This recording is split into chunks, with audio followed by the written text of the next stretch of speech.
Hello everybody, it's Kate. I know it has been a while. I have been very busy and I got sick. So let's get right into what movie I'm talking about today. This one I didn't want to do. So I was scrolling on Tubi and I saw that a certain TikToker made a movie. And if you're thinking it's that football one with Noah Beck, you're wrong. You are wrong. You know who it is? I'll tell you. Chase Hudson, aka Lil Huddy, aka 21st Century Vampire. And I wasn't ever into like hype house stuff, but I would like watch people make fun of it. I know I was kind of a lame kid, but I was like, oh my gosh, he moved to acting. Good for him. He didn't move to acting. At least he shouldn't. Okay, so by the way, I couldn't sleep. I was sick when I watched this, right? It was like 3 a.m. and I was watching this and I genuinely was like laughing out loud because of how bad it was. Do you know how bad someone has to act for me, who watches famously horrible movies, to laugh out loud? I'm literally Hilary Duff. So we are introduced to our main character. Her name is Ellie, and some of the mean people in school call her Max. Do you want to know why people call her Max? So they were having like discussions of like what a period was when they were in middle school, right? And for some reason they didn't separate the girls and boys. So she had like knocked over her pencil case. She stood up to pick it up. Nate Reed, who's played by Lil Huddy, helps her pick it up, and then she sits back down, and then someone's like, you need a pad. I think you started a period. She stands up. Someone put ketchup packets on her chair. This kid named Streaker, who is Nate's best friend, the pair are laughing up a storm. And then they start calling her Max, like Maxi Pad. Oh my god. Genuine, like I'm not even kidding you. If this happened to me, I would become the Joker. This is the meanest, most cruelest, most insane thing ever. Can you imagine? Oh my gosh. Oh my gosh. And it sticks till junior year of high school. Like, yes, I know it reflects more on the bullies than her, but still. Humiliating. But anyways, we skip back to normal time. She's in her junior year. She's like Miss Smarty Pants. Her boyfriend named Rowan. They're both like nerds and super smart. They're like, we have this many days of school left. That means we have to work this hard and blah, blah, blah, blah, blah. She wants to go to this program over the summer, but she needs to be a better leader. And she doesn't really hang out with anybody except for her boyfriend and her two friends. We also find out that Nate is dating a senior who's like the president of the school. And she's like really, really smart, intelligent. She's like, everyone's like, wow, what does she see in him? We still don't know. We never find out. Ellie, Rowan, and their two friends, Aja and Lauren, like the four of them are like best friends, right? They have a D&D game that they play, and I was like, okay, maybe I'll like this movie. Maybe I'm kind of in this movie. But it kind of pissed me off. Okay, so Aja she's supposed to be like the quirky art friend, which I'm like, yeah, present.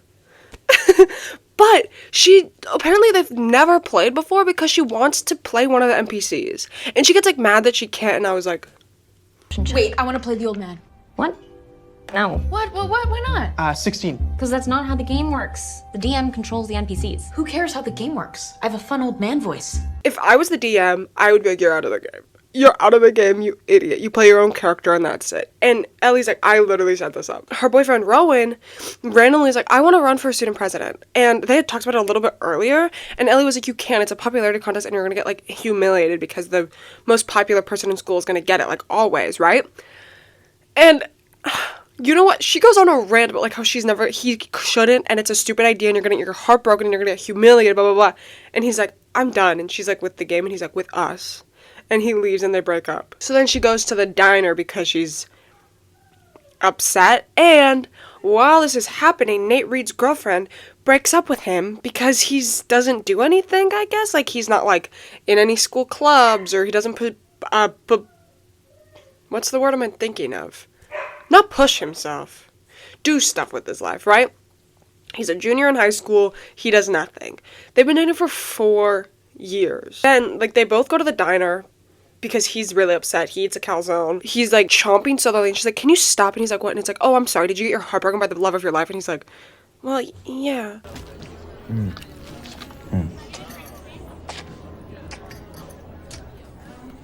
Do you mind? I'm trying to eat my feelings. Did you just get dumped by the love of your life? I did, actually. Oh. Okay, I'm gonna say it now and get out of the way. His voice, like his voice acting makes me want to rip my hair out. It's not right, and I don't like it, and it makes me annoyed. Where he's supposed to be a dummy, but then he's trying to like sound stupid, but then cool at the same. Oh my gosh, it grates on me like I am freaking Parmesan in a cheese grater. It pisses me off. I was so done. I was like, I don't want to watch this. She was like, oh yeah, we broke up because I literally was just like, you're gonna lose to some like self-absorbed jerk who doesn't have anything in his brain. And she looks over and she's like, Nate, you should run for president. And he's like, of America? Which, funny. It's a funny joke. It's a funny joke that I was like, that's kind of funny. Yeah. And she's like, no, of this school, you absolute buffoon, bro. And he's like, too much work. And then she's like, okay, whatever. I'm gonna figure this out. So she's like, I need to have him run for president and then beat my ex-boyfriend, and then he'll come back to me being like, oh yeah, you're right. You were just trying to protect me. Which is an odd plan. It's a bit of an odd plan, I'll be honest. Maybe just talk to your boyfriend. Maybe just say, hey, listen, I realize what I said was really harsh. I just want to protect you, but I understand that I hurt you more than a bunch of other people. You know, whatever. Like, just apologize. You're probably 17 in this. Apologize. So then she secretly signs up Nate, and she makes sure no one else runs. So she's like, oh, did you hear Nate's running? I would hate to run against that guy. He's gonna win in a landslide. I'm saying, like, her voice is annoying. It's not. She does fine.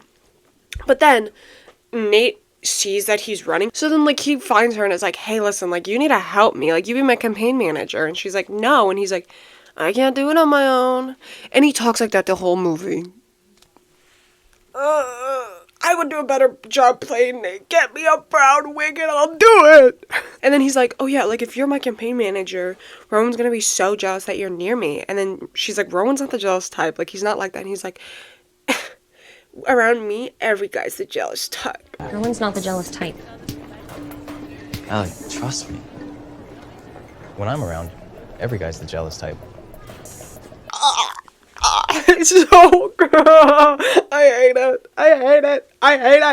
hate it. So then, like, she finally agrees because he, like, calls her later and is like, come on, like, you need to help me. And she's like, I don't want to. And he's like, how many times have you called him? You're too desperate, Max. You gotta make him want you. And the best way to do that is by spending time around me. So then, like, they take a few notes before, like, the inaugural speech before the kickoff of the campaign. Then he has a speech and she like trying to prep him beforehand. He's like, I got it. So he talks about how he doesn't want to have detention anymore, and everyone's like, then bad kids are just gonna get away doing everything. And he's like, they should work at soup kitchens or help old ladies across the street or blah blah blah, which I'm like, that's a good idea, but how are you going to implement it? He doesn't say, but he gets everyone on his side. At the end of the speech, he's like, thank you for my campaign manager, Ellie. Rowan talks to her and is like, so you're helping him now? And she's like, I guess. And I would have literally just been like, oh, I'm doing it so I can get into that leadership program, blah, blah, blah. But she doesn't say that. But then she's like, okay, now I have a plan. I'm going to get into that leadership program by helping Nate. And she has a plan where she's going to, like, take pictures of him doing stuff that will get him not allowed to race anymore so that Rowan will win. And, like, basically she's going to do it, like, before he, like, right when he, like, wins or whatever. And she's like, I just take pictures of him, like, doing something illegal, right? So she's like, I have an idea. Nick goes over to her house so they can study. He sees a picture of her and her mom. Her mom is dressed up as Merlin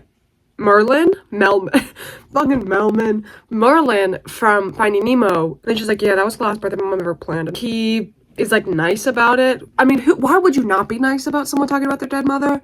But like he's like nice about it. And then she sees his sketches and what his and as if she was opening it and being like, this is a sketchbook, I was like, if he had drawn her, I'm stopping this movie. You know what he does? And you know what he draws himself as? A rhino. They study a little bit. They're like, wait, we're kind of friends now. Like, not like friends, but like we're getting to know each other.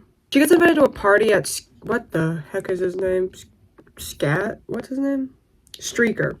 He gets invited to Streaker's. She gets invited to Streaker's party because his dad is in trouble with the FBI for like fraud, which is kind of funny. Like, I think it's a funny bit where it's like, oh yeah, my dad's super rich, but he's also in trouble with the FBI and he's trying to escape to a different country. And then she goes, with Nate, and she's like, she gets a picture of him drinking, and she's like, oh, it's just perfect. She sees on Nate's ex-girlfriend's phone a video of him smoking, so she sends that to herself, and she's like, I have the most incriminating evidence ever. I'm gonna get his ass. She starts drinking. She thinks it's sparkling water. Like, he's basically like, it's basically water, and he's like, I said basically, it's not actually water.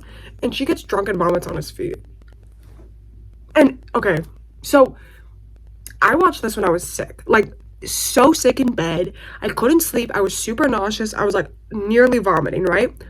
This scene came up and I had to pause and I was like retching.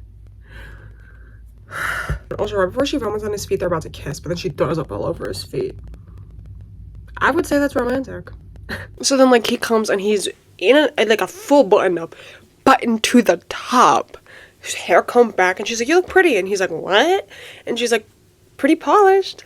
So then they have like a debate where like the two candidates, oh my gosh, the two candidates are like asked questions and they talk, you know, they answer the questions. He does like a good job, which she's like, how is he so good at this? And it's like, because he's a talker. Someone who's good at talking can like kind of get themselves out of a question without really answering it. It's not that hard to do. I did it in school all the time. He made like a fundraiser, so like the soccer team, which gets the most funding at school, will fund themselves so like the funding can go other places or something like that, right? And so she like had a huge idea for the fundraiser, and then he goes and like his booth, she's like, well, there's nothing here, and he's like, $20 and people gonna hit me with pies. So there's like a whole montage of people just throwing pies at him, and I was like, that's kind of smart, but it's also just lame. So then I thought they were gonna go on the Ferris wheel because he's like, do you want to do this thing? Just like, that's cute, Ferris wheel. But no, they just go down like one of those like kid balloon slides. He makes her a comic. Like, he had made her a comic because he's like an artist. I was gonna say drawer. Girl, I'm an artist. What am I saying? And literally, he makes it about like Ellie and him, the rhino, and it's very sweet. And like, he draws like her birthday party when she was a kid. It's really sweet, but the art might be AI. I can't tell because I do not like accusing things of using AI if they don't, but it kind of has a similar feeling to like AI Pixar art, like trying to replicate Pixar. And also it like gives her like light brown hair when her hair is like almost black. So I was like, So I'm not quite sure, but I just wanted to mention it because I'm very adamant against AI art. So if it is, but if it's not, so it's the day of the election. Rowan is like, listen, he's talking to one of her friends named Laura, and is like, is Ellie dating Nate? Like, you have to tell me, be honest with me. So she spills the entire thing about how he's planning on sabotaging Nate and stuff like that. So Rowan goes to Ellie in the hallway and tells it, and Nate's ex-girlfriend hears and quickly immediately tells Nate. He goes up and he's like, I refuse. I don't want to be president. The other guy's going to be president. Like, I don't want it. I was to interview for like the over the summer course thing that she got into, or like is a whatever.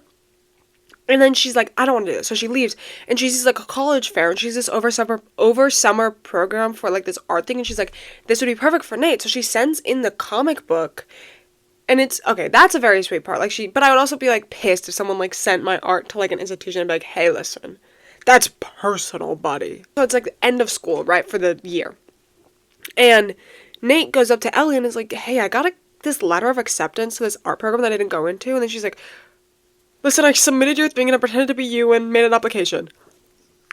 That's fraud! That's illegal! So then he's like, did they really love Nate and Ellie? And she's like, yeah, so do I. And then he kisses her, and then she's like, whoa, does that mean I'm forgiven? He's like, no. It flashes forward a little bit. It doesn't say how long. They're playing D&D again. Rowan is there. Nate is there. And you know who the DM is? Aja. I don't think she knows what D&D is. Like, okay, I don't want to be a hater, but as a D&D lover, you can't just put a random person as a DM. You know what I'm saying? Watch some tutorials. Watch Critical Role. Watch Dimension 20. Watch something to actually realize what D&D is, and I'll be like, I'm gonna use some silly voices, and I don't know how the stories progress, and I don't know how to do battles. Ow! I deserve that. I'm being a jerk. And, like, I know it. But, like, as a nerd and someone who likes being correct, it pissed me off. That's the end of the movie. I didn't necessarily like some of the acting, but it wasn't the worst I've ever seen. It's a very, like, interesting premise. I don't think it's been done before with the school president. I also do just enjoy, like, the classic, like, oh, don't fall in love, but then, like, do. Like, you know, it's stupid and overdone, but it's fun, you know? It was fine. Thank you all so much for watching. Like, comment, and subscribe, because if you don't, you're gonna get cheated out of being president of your university or school or job. Yeah, and you deserve to be. Okay, bye.